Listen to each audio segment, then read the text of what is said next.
In 2015, Elizabeth Holmes was on the cover of Forbes magazine. They called her the world's youngest self-made female billionaire. Net worth, $9 billion. She was 31 years old. She had dropped out of Stanford at 19. She had built a company that was going to change medicine forever. She was going to save millions of lives. There was just one problem. None of it was real. Not the technology, not the test results, not the $9 billion, not even the voice she used in public.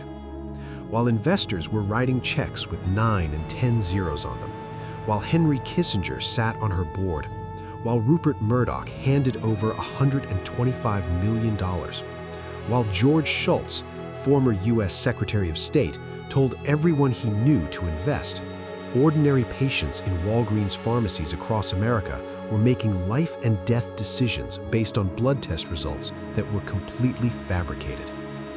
A woman was told she might have cancer. A man was told his HIV medication wasn't working. A pregnant woman received results so alarming, her doctor sent her straight to hospital. Every single one of those results was wrong, generated not by revolutionary technology, but by ordinary machines from other companies running tests Theranos could not actually perform. Elizabeth Holmes knew. She knew the whole time, and she smiled for every camera anyway. This is the real story of Theranos, and it is far darker than the Netflix documentary showed you. Elizabeth Holmes grew up in Washington, D.C., in a family with deep connections to power. Her great-great-grandfather had founded a well-known company.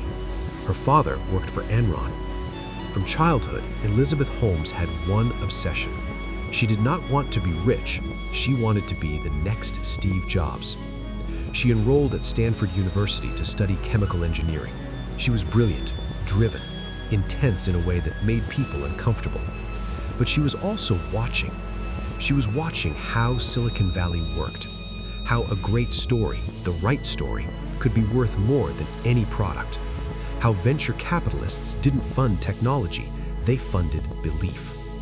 At 19 years old, she dropped out of Stanford. She took her tuition money, $3,000, and she founded a company. She called it Theranos, a combination of the words therapy and diagnosis. The idea was genuinely revolutionary. A single drop of blood from a finger prick, no needles, no laboratories, no waiting days for results. Hundreds of tests run instantly from one tiny sample. Cheap, fast, accessible to everyone. Democratizing healthcare, saving millions of lives. It was the kind of idea that made smart people stop thinking clearly. And Elizabeth Holmes knew exactly how to use it. Here is what nobody understood about Elizabeth Holmes until it was too late. She was not primarily a scientist, she was a performer. She had studied Steve Jobs obsessively, the black turtleneck, the reality distortion field, the messianic certainty. She adopted all of it, deliberately, consciously, completely. She bought black turtlenecks and wore them every single day. She lowered her natural voice by several octaves to sound more authoritative. People who knew her from college said they barely recognized the person she had become. She had manufactured herself from scratch. And it worked. God, it worked. She walked into rooms full of the most powerful people in America, and she owned them. She didn't talk about blood tests. She talked about her mother, about a friend who had died because a disease was caught too late, about a world where no one would ever have to sit in a waiting room scared of a needle while a doctor told them it would be fine. She made powerful men feel like they were part of something historic. And powerful men, it turns out, are just as susceptible to that feeling as anyone else. By 2004, she had raised her first $1 million. By 2010, she had raised over $92 million. By 2014, Theranos was valued at $9 billion. Elizabeth Holmes personally owned half of it. On paper, she was worth $4.5 billion. And the technology still didn't work. Let's talk about the board of directors at Theranos, because this is the part of the story that should terrify you. Henry Kissinger, former U.S. Secretary of State. George Shultz, former U.S. Secretary of State; James Mattis, former U.S. Secretary of Defense; William Perry, former U.S. Secretary of Defense; Gary Rughead, former Chief of Naval Operations. These were not naive people.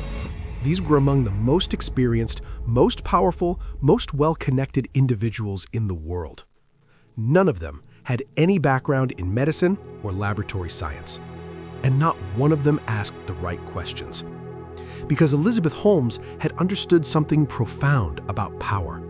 The more powerful someone is, the more they need to believe they are the smartest person in the room. And the easiest way to control a powerful person is to make them feel like an insider, to make them feel chosen. Sound familiar? She gave them equity. She gave them access. She gave them the feeling that they were standing at the beginning of something that would change history. And in exchange, they gave her legitimacy. Every name on that board was a message to investors. If George Shultz trusts her, why wouldn't you? Rupert Murdoch invested $125 million. The DeVos family, founders of Amway, invested $100 million. The Walton family, Walmart, invested $150 million. Total investment in Theranos, over $700 million. From some of the smartest, most experienced investors in the world. Every single cent based on technology that did not exist. Here is what was actually happening inside the Theranos laboratory.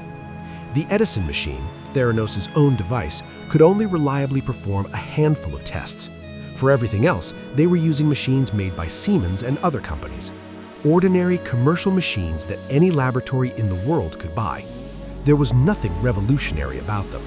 But the results coming out of those machines were being manipulated. Diluted blood samples were producing unreliable readings. Quality control checks were being ignored or falsified. Staff who raised concerns were fired or threatened with legal action. One laboratory director lasted less than a year before he resigned and reported his concerns to regulators. He was ignored. And meanwhile, in Walgreens pharmacies across America, real patients were receiving real results. A woman received a false positive for HIV. Another was told her cancer markers were dangerously elevated. They weren't. Pregnant women received thyroid results so abnormal their doctors panicked. Patients changed medications, underwent procedures, lived in terror, all because of numbers generated by a machine running on a prayer and a lie. Elizabeth Holmes knew the tests were unreliable. Internal emails would later prove it. She signed off on the Walgreens partnership anyway. She kept signing off on everything, because stopping meant admitting the whole thing was fiction. And Elizabeth Holmes was not built to stop. The man who brought it down was not the FBI. It was not a regulator. It was a journalist. John Carreyrou of the Wall Street Journal spent 2 years tracking the story. His sources were terrified. Former employees had signed non-disclosure agreements so aggressive that many believed speaking out would destroy them financially. Holmes's lawyers sent letters, made calls, applied pressure at every turn. But Carreyrou kept going, and in October 2015, the same year Holmes was on the cover of Forbes, the Wall Street Journal published its investigation. Theranos immediately denied everything. Holmes went on CNBC and called it a lie. She went on stage at a conference days later and received a standing ovation. But the walls were already closing in. The Centers for Medicare and Medicaid Services launched an inspection. What they found in the laboratory was so alarming, they moved to shut it down entirely. Theranos tried to fix the problems. They couldn't. The company voided 2 years of blood test results. Tens of thousands of patients had to be retested. By 2018, Elizabeth Holmes was indicted on federal fraud charges. The $9 billion company was worth nothing. The revolutionary technology never existed. And the patients, the real victims at the center of all of this, were left to piece together what had happened to their health. In January 2022, Elizabeth Holmes was convicted on 4 counts of fraud. She was sentenced to 11 years and 3 months in federal prison. 11 years.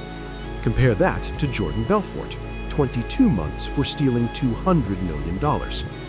On the surface, it looks like justice was served. But look closer. She served her sentence at a minimum security federal prison camp in Bryan, Texas. She was allowed to delay her reporting date multiple times. She had a baby, then another during the appeals process. She has maintained throughout that she genuinely believed in the technology, that she was not a fraudster but a founder who failed. And some people believe her. There are still articles being written about her potential comeback, still podcasts debating whether she was a visionary who simply moved too fast. Meanwhile, the patients whose test results were wrong have received no compensation. The investors lost over $700 million and recovered almost nothing. And the laboratory director who tried to raise the alarm years before it all collapsed lost his career for telling the truth. So, how does this happen? How does one woman fool Henry Kissinger, Rupert Murdoch, George Shultz, and $700 million worth of investors? The answer is not that they were stupid. The answer is that Elizabeth Holmes understood something most people never learn. We don't make decisions based on evidence, we make decisions based on stories. And we trust people who tell us the story we most want to hear.